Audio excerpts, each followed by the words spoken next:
Em 1910, a estatística americana era de que 1 em cada 33 pessoas iria desenvolver câncer. Hoje, nos Estados Unidos, é 1 em cada 3 pessoas, se a pessoa chegar a viver 85 anos. Então, se você pegar uma população que viveu pelo menos 85 anos de idade, 1 em 3 vai apresentar câncer. De 1910 para cá, o câncer aumentou 11 vezes.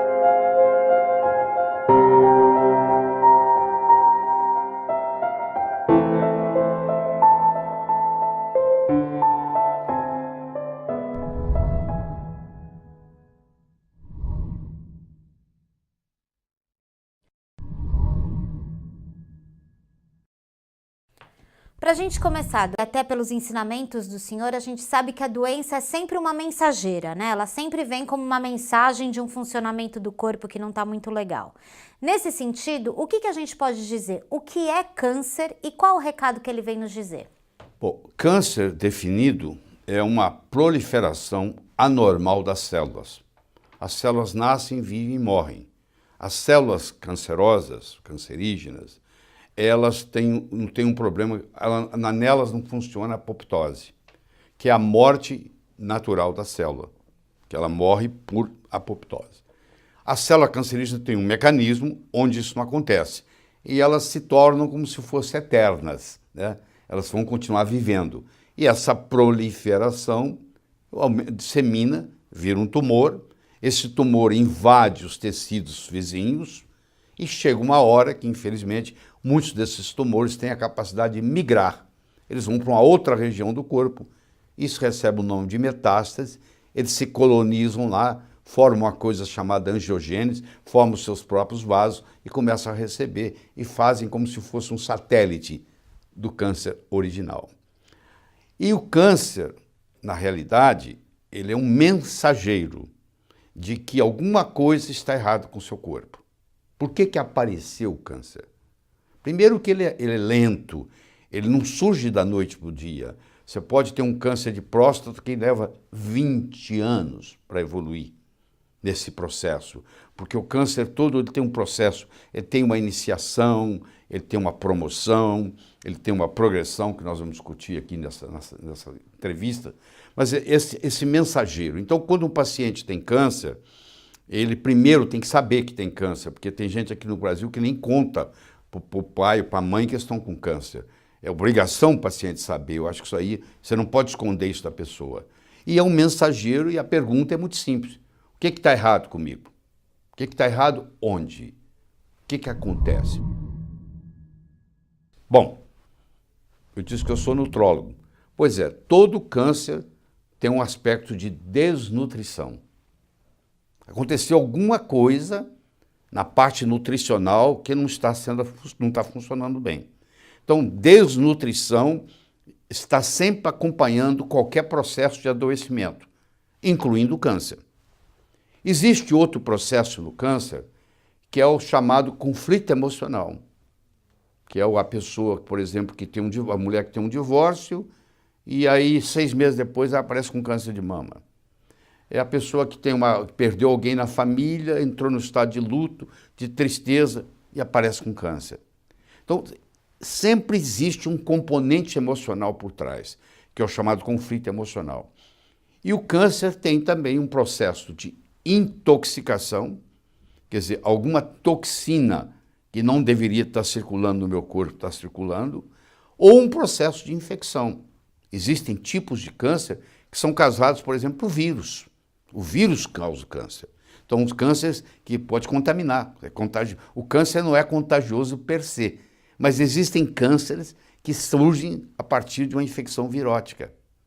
Certo. Então, se você olhar, você tem a parte da desnutrição, você tem a parte da infecção, intoxicação, e você tem a parte do câncer ser um conflito emocional, de uma emoção, seja ela uma raiva, seja ela uma tristeza, seja ela um ressentimento que está aí no seu subconsciente. Existe muita discussão do surgimento do câncer. Eu vou te apresentar 2 teorias. A primeira teoria, que é a vigente, que provavelmente quem está nos assistindo conhece, é de que o câncer é um problema genético. É uma mutação genética que ocorreu. Existe uma outra teoria, que é a que eu sou a favor, é de que o câncer é uma doença metabólica.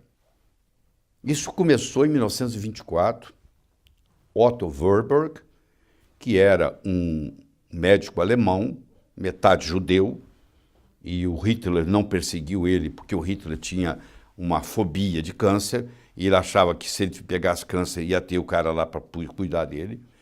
O Otto Warburg, ele não se casou, não era gay, não era nada, ele nunca casou na vida, e ele desde cedo decidiu dedicar a vida dele à medicina, que casar ia atrapalhar. Então ele morreu com 80 e tantos anos, 86, 87 anos, e ele foi a única pessoa na história da medicina que ganhou o Prêmio Nobel de Medicina 2 vezes. Ele ganhou em 1931 e ganhou de novo em 1944. Em 1931 ele foi lá e recebeu o prêmio. Nobel, quando deixou o dinheiro, uma das condições você tem que ir lá para ganhar o prêmio, você tem que ir lá buscá-lo. Em 1944 ele ganhou de novo, mas Hitler não deixou ele buscar. Mas ele é o único médico em toda a história da humanidade que ganhou 2 prêmios Nobel. Você vai dizer assim, mas e o Linus Pauling? Bom, primeiro que o Linus Pauling não era médico, ele era bioquímico. Segundo, que ele ganhou um prêmio Nobel em bioquímica e não em medicina. E o segundo prêmio Nobel que ele ganhou foi na paz, prêmio Nobel da Paz, não tem nada a ver com esse aspecto aqui. Então é o único médico que ganhou prêmio Nobel 2 vezes na história médica. Ele, em 1924, ele descobriu que o problema começa com a disfunção mitocondrial. As nossas mitocôndrias, que é a nossa casa de força, que produz a energia, ela começa a haver uma disfunção mitocondrial e aí começa a haver uma instabilidade genômica. Porque aquela história, quem é que veio primeiro? Foi o ovo ou foi a galinha? Né? Dizem que foi o galo. Foi o ovo ou foi a galinha? Fica essa briga. Aqui, quem é que veio primeiro? Segundo Otto Warburg, que hoje é confirmado por muitos estudos, que eu vou mencionar no minuto, começa com a mitocôndria, quer dizer, câncer é primariamente uma doença mitocondrial, e aí vem a instabilidade genômica com a mutação que vai ocorrer. Não é a mutação que começa o processo, se bem que existem os chamados polimorfismos genéticos, onde a pessoa já nasce com a mutação. É o caso do BRCA12, o da Jolie, lá, né? Angelina Jolie, é o BRCA12, CA1, BRCA1, BRCA2, e aí já vem o polimorfismo pronto. Mas, em geral, 99% dos casos, o que acontece é que há instabilidade do genoma causado pela disfunção mitocondrial. O senhor fala muito dessa questão nutricional, né, que envolve o câncer, e também uma relação com a obesidade e a própria síndrome metabólica, né? Sim. Queria que o senhor explicasse um pouco, até para as pessoas terem a consciência da comida que elas comem, né? A célula cancerígena, ela fez uma mutação. Ela tinha um metabolismo aeróbico, ela usava o oxigênio, e de repente ela perde a habilidade de utilizar o oxigênio está chegando lá, mas ela perde a capacidade de utilizar o oxigênio, então ela resolve mudar para uma vida anaeróbica. E essa vida anaeróbica, o combustível que abastece o metabolismo anaeróbico é a glicose, é a glicólise, é a quebra da glicose que vai chegar até produzir ácido lático por via anaeróbica. Então olha que interessante, se você me perguntar qual é o combustível do câncer, o combustível do câncer é o açúcar. Um paciente com câncer, a primeira coisa que ele tem que fazer é cortar o carboidrato da vida dele, o mínimo possível. Porque se ele está comendo açúcar, se ele está tomando sorvete, se ele está comendo sobremesa, ele está abastecendo as células com câncer. Ele está multiplicando elas, porque o alimento que a célula cancerígena tem é a glicose. 90% da alimentação dela é via glicose. Então, no momento que eu pego um paciente com câncer, mudo a alimentação dele e faço uma alimentação baixa em carboidrato, esse combustível do câncer caindo, o tumor começa a regredir. Num paciente com câncer, eu tenho que, primeiro, me preocupar muito com a carga de carboidrato que está sendo ingerida. Tem que ser o mínimo possível. E segundo, eu tenho que eliminar a proteína animal. Por que eu tenho que eliminar a proteína animal? Porque a proteína animal, toda ela estimula o chamado mTOR, M-T-O-R. Pode pesquisar aí que vocês vão ver o que é. Estimula o mTOR. E o mTOR é proliferativo. Ele ajuda o câncer a crescer. Inclusive existem aminoácidos, como é o caso da glutamina, por exemplo, que também é alimento para o câncer, principalmente nos cânceres hematopoéticos, como linfoma, leucemia, Hodgkin. Eu não posso deixar o paciente fazer uso de glutamina, porque a glutamina, nesse caso, vai servir como alimento para a célula cancerosa também. Deixa eu fazer uma analogia, se você me permite. Você imagine você cortar todas as árvores da floresta amazônica e lá vai virar um deserto. Vamos pegar onças e macacos que moravam na floresta. Agora eles vão continuar lá? Não.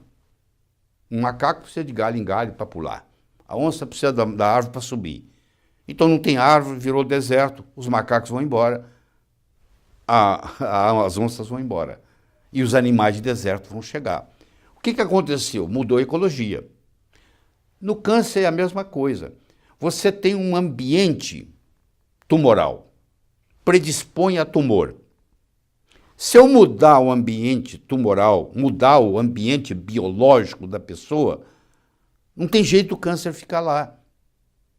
Câncer não fica em organismo saudável. O câncer cresce num organismo doente. Primeiro, reduzir o carboidrato. Isso é o número 1. Segundo, diminuir ou abolir a ingestão de proteína animal, porque ela aumenta o mTOR, que aumenta a proliferação. Terceiro, cuidar do aspecto psicológico da pessoa. Quarto, você tem que enriquecer essa pessoa com substâncias bioflavonoides que vão estimular o sistema imune. Então, se você me perguntar, me fala um, eu colocaria o mirtilo como um deles. Então não custa nada um paciente com câncer começar a usar mirtilo 3 vezes por dia. É gostoso, é uma frutinha gostosa e tem os bioflavonoides todos que se precisam. Isso tem estudos e mais estudos e mais estudos. Curcumina. Tem uma coisa que chama cúrcuma, o nome científico é cúrcuma longa, nós chamamos aqui de açafrão da terra, açafrão da Índia, falso açafrão. Quando você come a comida hindu, o curry, que é o condimento, é a base de cúrcuma. A cúrcuma é muito interessante porque ela atua tanto nos 3 fases.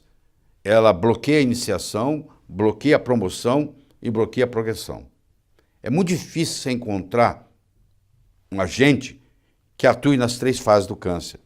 Tem agente que ajuda só na iniciação, tem agente que ajuda só na promoção, tem gente que ajuda só na progressão. Por exemplo, estou na progressão aqui, eu vou para metástase. Se eu inibir a angiogênese, e tem substâncias naturais que inibem a angiogênese, e tem remédios sofisticados que inibem a angiogênese, na hora que uma célula dessa migra para um outro lugar, para construir uma colônia de metástase, quando ela chega lá, para ela sobreviver, ela tem que criar uma coisa chamada neogênese. Ela tem que criar novos vasos, tá? Para poder alimentá-la. Se eu bloqueio essa capacidade de neogênese, eu não consigo ter metástase. Então isso ajuda muito. Então entender que tem coisa que atua na iniciação, na promoção e na progressão. A cúrcuma, esse amarelo que você conhece, que você pode pôr em cima da comida, ou pode tomar na forma de cápsula, ela ajuda nos 3. Por que não você deixar um paciente com esse tomando cúrcuma? Tem trabalhos na literatura publicados, entendeu? Eu não estou sendo leviano a ponto de falar uma coisa que eu acho. Não acho nada. Está lá, pesquisas e mais pesquisas e mais pesquisas. A importância da cúrcuma longa no tratamento do câncer. Ele tem a promoção e ele tem a progressão. Aí, com essa progressão, vai surgir uma coisa chamada metástase. E a coisa vai ficando cada vez mais difícil. É possível tratar? É. Existe algum valor da quimioterapia? Existe. Existem cânceres que são muito bons para ser tratados com quimioterapia. Vou te dar um exemplo. Câncer de testículo talvez é o melhor deles todos, para ser tratado com químio. Os linfomas em geral, a doença de Hodgkin, as leucemias, os chamados coriocarcinomas, que a mulher tem, que a córeo vem de placenta, é uma célula placentária que começou a evoluir, acontece dentro do útero, né? Começa com uma mola hidatiforme e evolui. Então, nesses cânceres, a quimioterapia é muito interessante. Mas existem cânceres que a quimioterapia tem um efeito muito pequeno. Câncer de mama, câncer de próstata, câncer de cérebro, entendeu? Câncer de intestino não tem tanto efeito quanto um linfoma, quanto uma leucemia, quanto uma doença de Hodgkin, quanto um câncer de testículo. Então, eu tenho que fazer o que for melhor. Tem casos onde a quimioterapia vai ser interessante. Tem casos onde a cirurgia vai ser interessante. Se eu tenho um tumor que está crescendo e está comprimindo uma área nobre, eu vou lá e tiro esse tumor, faz diferença na sobrevida. E do mesmo jeito, isso é muito importante o que eu vou falar agora, do mesmo jeito que você tem o efeito placebo, talvez você não conheça, mas você tem o efeito nocebo. Esse é um termo novo para você. Placebo é quando eu sou estimulado a curar. E nocebo é quando eu sou estimulado a morrer. Por exemplo, se o meu médico fala comigo assim, ó, nós vamos lutar nisso aí junto, isso aí, nós vamos vencer essa guerra, vamos trabalhar na equipe, você e eu, tal. Isso tem um efeito placebo forte. Agora, se o médico menos avisado, coitado, diz assim, isso aí não tem jeito não, a câncer de pâncreas com metástases para o fígado, isso aí você vai morrer. Isso tem um efeito nocebo. Isso tem estudos feitos pela doutora Anne Langer, que é a mãe que eu citei aqui de Mindfulness, como é que o sistema imune muda na presença de um placebo e na presença de um nocebo. Então o médico tem uma responsabilidade muito grande quando ele recebe um paciente com câncer no consultório, porque ele pode tanto influenciar positivamente, quanto ele pode influenciar negativamente. Porque se ele falar com um paciente que não tem jeito, só isso aí é 50% do tratamento que foi embora. Porque se o médico trabalha mentalmente com o paciente, e nós não somos, a Faculdade de Medicina, muito preparados para isso, infelizmente, a parte mental vai ter um efeito enorme, enorme. Aqui no Brasil, infelizmente, nós médicos não entendemos da dieta cetogênica. Eu convido você a ir no Amazon.com e digitar lá, Ketogenic Diet. Você vai encontrar mais de 1.300 livros sobre dieta cetogênica. Quando eu falo de dieta cetogênica, você pensa em gordura. Existe gordura boa, existe gordura ruim. Sabia? Eu estou falando de gordura boa. Eu estou falando de ômega 9, eu estou falando de ômega 3, entendeu? Eu estou falando de gorduras boas. Gordura. Bom, gordura saturada, nós já fizemos um programa aqui mostrando que não tem nada. Mas aqui no câncer você tem que tomar cuidado, porque a gordura saturada da carne aqui não. Aqui eu excluo. Eu tenho que ser quase vegetariano, passar a ser um vegetariano com gorduras vegetais boas. E existem centros nos Estados Unidos, inclusive o Dr. Thomas Seyfried e o Dr. Agostino estão curando câncer com dieta cetogênica. Em manobras outras de oxigênio hiperbárico. Eles fazem combinação de dieta cetogênica com oxigênio hiperbárico, porque o oxigênio também é muito bom no câncer, já que para a célula cancerosa, o oxigênio é para a célula cancerosa o que o sol é para o vampiro. Você nunca mais esquece. O vampiro ele tem que esconder lá dentro, eu sei que isso é um mito, mas ele tem que esconder lá, estou usando isso como metáfora. Ele não tem que esconder antes do sol nascer, porque o raio do sol mataria ele? Pois é, isso também aqui é a mesma história. Oxigênio para a célula cancerígena, cancerosa, é tão maléfico quanto o sol é para o vampiro. Então, um jeito de eu matar a célula com câncer é aumentando o oxigênio. Eu tenho vários modos de aumentar esse oxigênio. Eu posso fazer tratamento com oxigênio, que é inócuo, que não prejudica, que não tem nada. Eu posso fazer medicina de von Ardenne, que não é conhecida aqui no Brasil, mas se você vai para a Alemanha, eu fico 10 dias por ano na Alemanha aprendendo, lá você vai ver que é altamente difundido, tem mais de 10 mil pessoas trabalhando com medicina de von Ardenne no câncer, entendeu? Que os alemães são muito bons no tratamento do câncer via tratamento biológico. Apesar de nós vivermos num país tropical como o Brasil, a maioria dos brasileiros tem deficiência de vitamina D3. E a vitamina D3, hoje nós sabemos que não é vitamina, é um hormônio, e essa vitamina D3, ela administra quase 10% do genoma, e ela funciona quase que como uma vacina para você não pegar câncer. Você me perguntar, você conhece uma vacina para não pegar câncer? Eu digo, conheço. Manter os níveis de 25 hidróxido no sangue acima de 59 gramas por ml.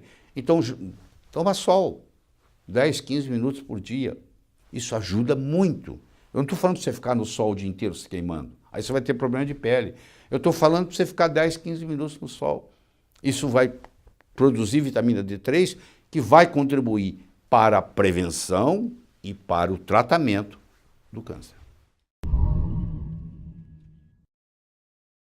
Primeiro que você tem que mudar o seu modo de receber o diagnóstico. Você está com câncer, nossa, antigamente nem falava, né? Podia falar, aquela doença ruim, né?